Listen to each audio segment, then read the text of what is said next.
বাংলাদেশের সর্বশেষ গুরুত্বপূর্ণ আপডেট সংবাদে আপনাকে স্বাগত। শুরুতেই সংবাদ শিরোনাম, পরে বিস্তারিত। প্রথমে জানাবো, ব্লকেটে আটকা নগর ভবন বন্ধ সেবা কার্যক্রম। বিএনপি নেতা ইশরাক হোসেনকে ঢাকা দক্ষিণ সিটি কর্পোরেশনের মেয়রের দায়িত্ব বুঝিয়ে দেওয়ার দাবিতে টানা 4 দিন বিক্ষোভ কর্মসূচি পালন করে আজ নগর ভবনে ব্লকেট কর্মসূচি ডাক দিয়েছে আন্দোলনকারীরা। আর সকাল 11টা থেকে মূল ফটকে আটকে নতুন এই কর্মসূচি পালনের ফলে ঢাকা দক্ষিণ সিটি কর্পোরেশনের সব ধরনের সেবা কার্যক্রম বন্ধ রয়েছে। এদিকে এনসিপি দৃষ্টিভঙ্গি জানালেন নাহিদ ইসলাম। ফ্যাসিবাদী ব্যবস্থা বিলোপ ঘটিয়ে একটি নতুন রাজনৈতিক বন্দোবস্ত প্রতিষ্ঠা করা জাতীয় নাগরিক পার্টি এনসিপির প্রধান রাজনৈতিক কর্তব্য বলে জানিয়েছেন দলটির আহ্বায়ক নাহিদ ইসলাম।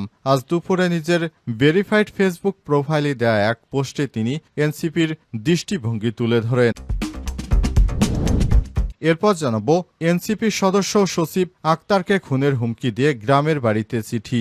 জাতীয় নাগরিক পার্টি এনসিপির সদস্য সচিব আক্তার হোসেনকে খুন করার হুমকি দিয়ে চিঠি পাঠানো হয়েছে তার রংপুরের কাউনিয়া গ্রামের বাড়িতে। এই ঘটনায় ফ্যাসিবাদীদের বলে মন্তব্য করেছেন আক্তার হোসেনের ব্যাপারে কাউনিয়া থানায় সাধারণ ডায়েরি করা হয়েছে। জানাবো, মামলা থাকায় গ্রেপ্তার করা হয়েছে নুসরাত ফারিয়াকে, বললেন স্বরাষ্ট্র উপদেষ্টা। অভিনেত্রী নুসরাত ফারিয়ার বিরুদ্ধে মামলা থাকায় তাকে গ্রেপ্তার করা হয়েছে বলে জানিয়েছেন স্বরাষ্ট্র উপদেষ্টা লেফটেন্যান্ট জেনারেল অবসরপ্রাপ্ত জাহাঙ্গীর আলম চৌধুরী। আজ সচিবালয়ে এক ব্রিফে সাংবাদিকদের সব তথ্য জানান।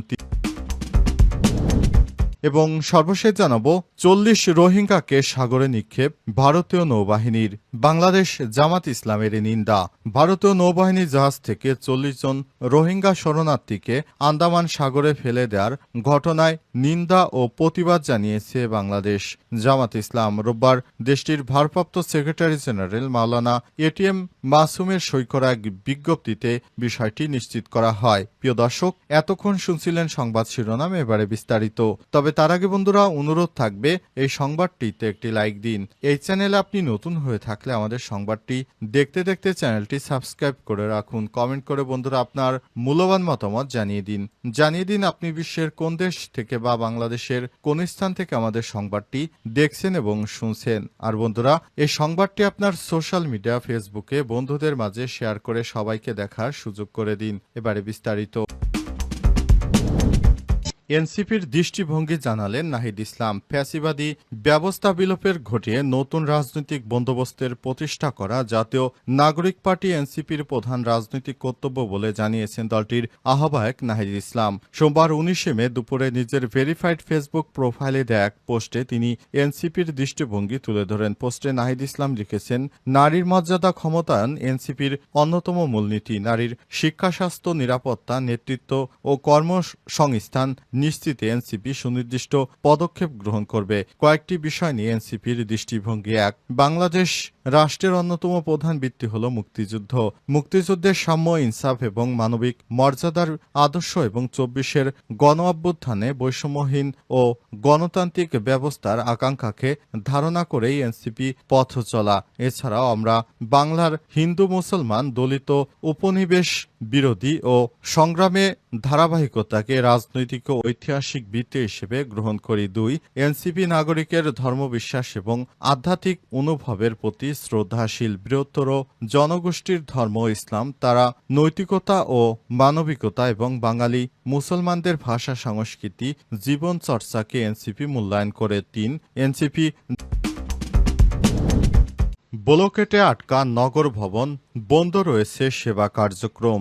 বিএনপি নেতা ইঞ্জিনিয়ার ইশরাক হোসেনকে ঢাকা দক্ষিণ সিটি কর্পোরেশনের মেয়রের দায়িত্ব বুঝিয়ে দেওয়ার দাবিতে টানা 4 দিন বিক্ষোভ কর্মসূচি পালন করার পর আজ নগর ভবনে ব্লকেট কর্মসূচি ডাক দিয়েছে আন্দোলনকারীরা।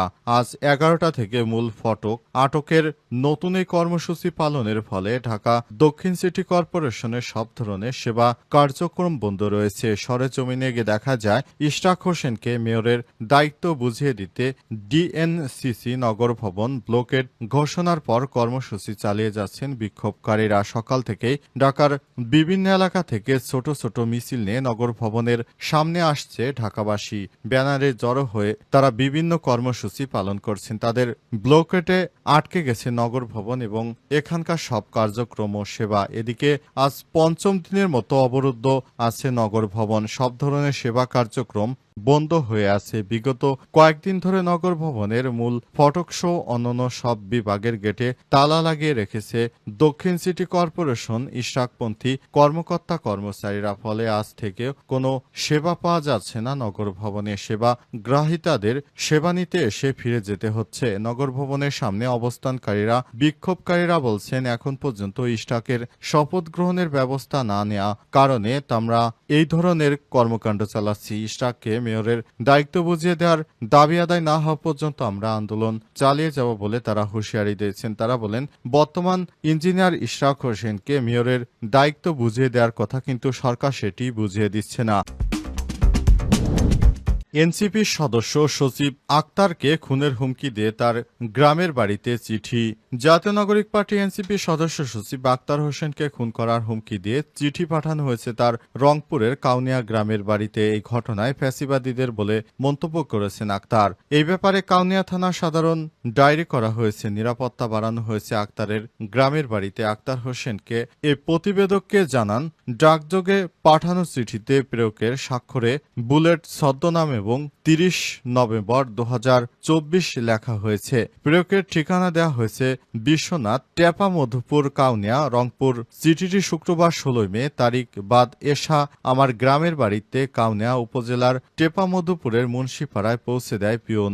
সেদিন আমাকে বাড়ি থেকে কয়েকবার ফোন দিলেও আমি রিসিভ করতে পারিনি। আজ ১৯ মে ১০টার দিকে বাড়িতে ফোন রিসিভ করলে বিষয়টি জানতে পারি। তার বড় ভাই মোহাম্মদ আলীর নামে চিঠিটি পাঠানো হয়েছে। তিনি আরো জানান, চিঠিতে বলা হয়েছে, আমি আশা করি আপনারা এই অনুরোধকে গুরুত্বের সঙ্গে গ্রহণ করবেন এবং ভবিষ্যতে এই ধরনের কোনো কাজে আর জড়িত হবেন না। ইতিমধ্যেই যেসব অপরাধ করেছেন তার জন্য আপনাদেরকে রাস্তাঘাটে খুন খারাপি সহ অন্যান্য ধরনের হয়রানিমূলক ঝামেলায় পড়তে হবে। আক্তারকে রংপুর অথবা গ্রামের বাড়ি, বাজার, কাউনিয়া অথবা যে কোনো জায়গায় খুন করা হবে, এটা অগ্রিম জেনে নিন, সতর্ক হন। বিশেষ দ্রষ্টব্য হিসেবে লেখা হয়েছে, ভায়ারহাট বাজারে আপনাদের কাউকে যে কোনো মুহূর্তে মারপিট সহ খুব ঝামেলাময় পরিবেশের সম্মুখীন হয় পরিকল্পনা চলছে।